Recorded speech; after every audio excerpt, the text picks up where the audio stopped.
Assalamualaikum warahmatullahi wabarakatuh. Kita berjumpa kembali di pembahasan penilaian harian semester genap. Kali ini tema 7 yang sudah diulangankan pada hari Rabu tanggal 22 Februari 2023. Bismillahirrahmanirrahim. Langsung saja. Di sini pelajaran PPKN ya.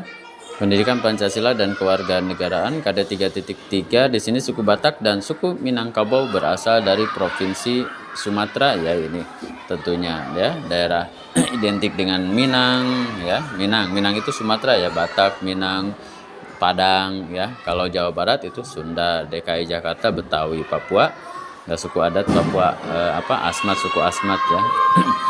2. Contoh keberagaman yang ada di Indonesia. Ingat, keberagaman.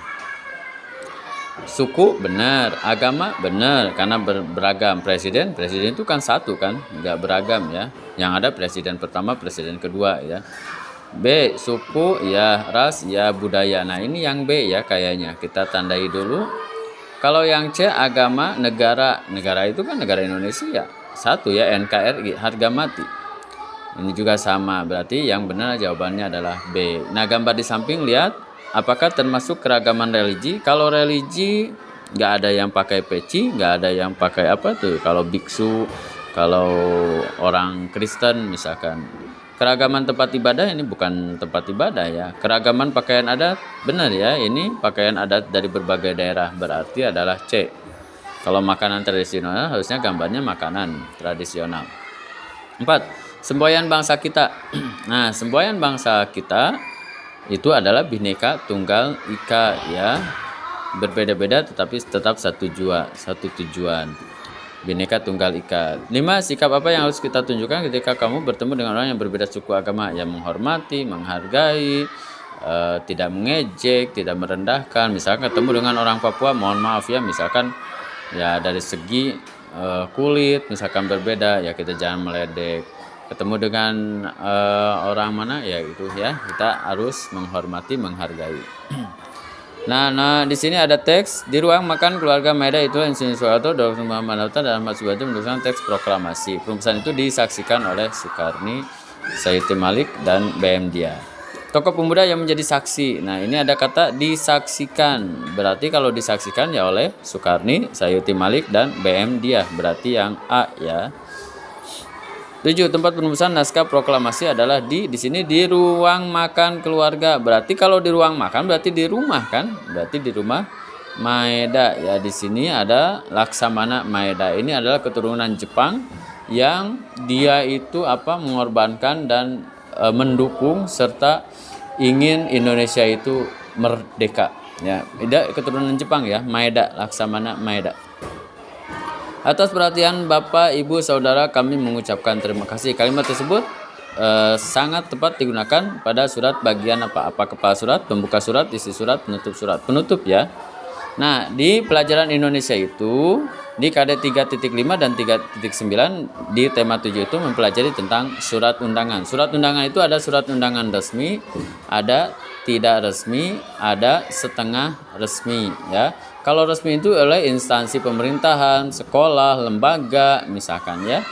Kalau tidak resmi itu ya tidak resmi ya. Undangan biasanya dibuatnya ala kadarnya saja ya. Misalkan kita besok harus kerja bakti, itu lebih kepada info ya. Kecuali kalau pakai surat diadakan rapat untuk kerja bakti. Atau tidak resmi itu ya seperti seperti misalkan ayo kita saksikan acara ini, ada brosur tabligh akbar atau ini ya. Ya itu istilahnya tidak resmi. Ada setengah resmi. Setengah resmi itu seperti pernikahan, undangan pernikahan, undangan sunatan, misalkan tasyakuran, undangan walimatus safar misalkan. Nah, walimatul urs ya. Lalu surat undangan dapat yang dibuat oleh kepala sekolahmu. Nah, ini undangan resmi ya. Undangan resmi itu pertama ada kepala surat. Kepala surat itu kop surat. Misalkan kan di atasnya ada Sekolah Dasar Islam Terpadu Adawah, ada logo sekolahnya juga, alamat dan nomor telepon. Lalu ada pembuka surat. Assalamualaikum warahmatullahi wabarakatuh. Salam silaturahmi kami sampaikan dengan hormat ya. Misalkan pertama-tama marilah kita panjatkan syukur kehadirat Allah atau salam silaturahmi ya, biasanya kan membuka ya. Alhamdulillah bisa berjumpa kembali misalnya. isi surat itu misalkan ya pada nanti kita akan melaksanakan kegiatan rapat tentang apa, itu isi suratnya. Ada penutup surat seperti ini, atas perhatiannya ya. Lalu sebutkan 4 bagian surat. Nah ini aja masukkan kepala surat, pembuka surat, isi surat, penutup surat. Nah ini jawaban nomor 10 itu ada di pilihan ganda. Nomor 11, Belanda pertama kali mendarat di Indonesia pada tahun 1596 di bawah. Nah ini pimpinan Cornelis de Houtman. Salah satu isi dari konferensi meja bundar atau KMB ini dilaksanakan di Den Haag, Belanda. Nah salah satu isinya itu adalah Indonesia diakui sebagai negara yang berdaulat. Artinya Indonesia itu sudah tidak di bawah penjajahan Belanda ya, jadi sudah berdaulat, sudah merdeka. Lalu KMB diadakan di kota Den Haag, Belanda. Nah, Pancasila pertama kali dikemukakan pada tanggal 1 Juni 1945 oleh Insinyur Soekarno yang merupakan presiden pertama Indonesia. Nah, sebentar lagi hari Kamis itu tanggal 1 Juni ya, memperingati Hari Saktian Pancasila. Siapakah wakil presiden RI yang pertama? Itu adalah Muhammad Hatta. Oke. Langsung saja. IPA ya, ilmu pengetahuan alam, KD 3.7. Di sini jemuran yang basah apabila dijemur akan menjadi kering karena terjadi peristiwa penguapan ya, menguap. Artinya air tersebut, pakaian yang ada air yang basah itu kalau kena panas dia akan menguap, seperti terlihat seperti ada asap kalau pagi-pagi gitu kan menjemur pakaian. Kalor, pengertian kalor apa? Kalor itu artinya sendiri secara bahasa itu panas, berarti ada kata panas. Nah ini tenaga panas yang dapat diteruskan atau diterima oleh satu benda ke benda lain, itu kalor ya.